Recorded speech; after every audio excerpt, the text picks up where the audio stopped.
HMPV virus విషయంలో ఇటు కేంద్ర అటు రాష్ట్ర ప్రభుత్వాలు కూడా చాలా సీరియస్ గానే ఉన్నాయి. ఇప్పటికే ఈ వైరస్ నిర్ధారణ కిట్లు టెస్టింగ్ కిట్లు కూడా ఇమీడియట్ గా తీసుకురావాలి అంటూ రాష్ట్ర ప్రభుత్వాలు ముఖ్యమంత్రులు అధికారులకు ఆదేశాలు అయితే జారీ చేస్తున్నారు. ప్రస్తుతం ఆంధ్రప్రదేశ్ ముఖ్యమంత్రి నారా చంద్రబాబు నాయుడు కూడా అధికారులకు ఆదేశాలు జారీ చేశారు.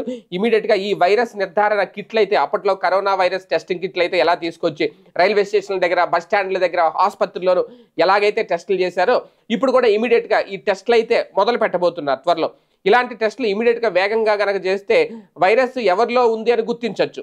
ఏదో చిన్నపాటి జలుబే కదా, చిన్నపాటి దగ్గే కదా, తుమ్ములు వస్తున్నా కదా అని నెగ్లెక్ట్ చేయకుండా వింటర్ సీజన్లో వచ్చే సీజనల్ డిసీజెసే కదా లైట్ తీసుకోకుండా ఇమీడియట్గా ఈ టెస్టులు చేయించుకుంటే ఇటువంటి వైరస్ని ఆదిలోనే అంతం చేసే అవకాశం ఉంటుంది. అలాగే కేంద్రం కూడా ఒక పక్క ఈ వైరస్తో ముప్పు లేదు అని చెబుతూనే లాక్డౌన్ విషయంలో ఒకవేళ నిజంగా ముందుగానే ఈ వైరస్ కేసుల సంఖ్య గనక పెరిగితే మళ్ళీ ఇమీడియట్గా అప్పట్లో లాగా లేట్ చేయకుండా, కరోనా టైంలో లాగా లేట్ చేయకుండా ఇమీడియట్గా లాక్డౌన్ నిర్వహించే ఆలోచన కూడా కేంద్ర ప్రభుత్వం చేస్తుందట.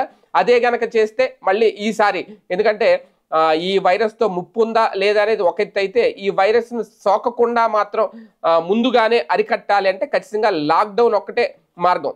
అదే కనుక జరిగితే మళ్ళీ తినడానికి తిండి ఇబ్బంది పడాలి, మంచినీళ్ళ ప్యాకెట్లు పాల ప్యాకెట్లు తెచ్చుకోవడానికి ఇబ్బందులు పడాలి, మళ్ళీ క్యూలు కట్టాలి, అక్కడ అది కూడా సోషల్ డిస్టెన్స్ పాటించాలి, మొత్తం షాపింగ్ మాల్స్ అన్ని క్లోజ్ చేసేస్తారు, నిత్యావసర వస్తువులు తెచ్చుకోవడంలో కూడా ఇబ్బందులు పడాల్సి వస్తుంది. లాక్డౌన్ నిర్వహిస్తుందా కేంద్రం లేదా అనేది కేంద్ర ప్రభుత్వం చేతిలో ఉంటుంది. ఈ వైరస్ సోకిన బాధితుల సంఖ్య గనక పెరిగితే ఖచ్చితంగా గతంలో లేట్ చేయకుండా ముందుగానే లాక్డౌన్ విషయంలో ఒక కీలక నిర్ణయం తీసుకునే దిశగా ఆలోచిస్తున్నాయట ఇటు రాష్ట్ర అటు కేంద్ర ప్రభుత్వాలు. ప్రజలు కూడా అప్రమత్తంగా ఉంటే బెటర్.